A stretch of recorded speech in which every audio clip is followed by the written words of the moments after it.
رسول اللہ صلی اللہ علیہ وسلم صحابہ کرام کو لے کر مدینہ سے کچھ فاصلے پر احد کے میدان میں تشریف لے گئے.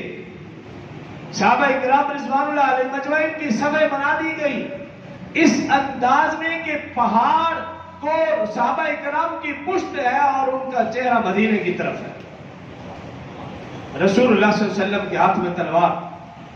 آواز لگئی من یأخذ ھذا السیف بحقہ، کون اس تلوار کا حق ادا کرے گا؟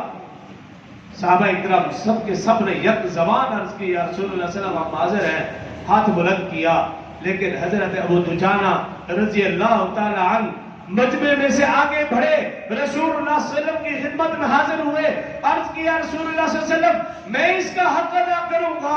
رسول اللہ صلی اللہ علیہ وسلم نے پوچھا جانتے ہو اس کا حق کیا ہے؟ فرمایا ہاں یا رسول اللہ صلی اللہ علیہ وسلم میں جانتا ہوں.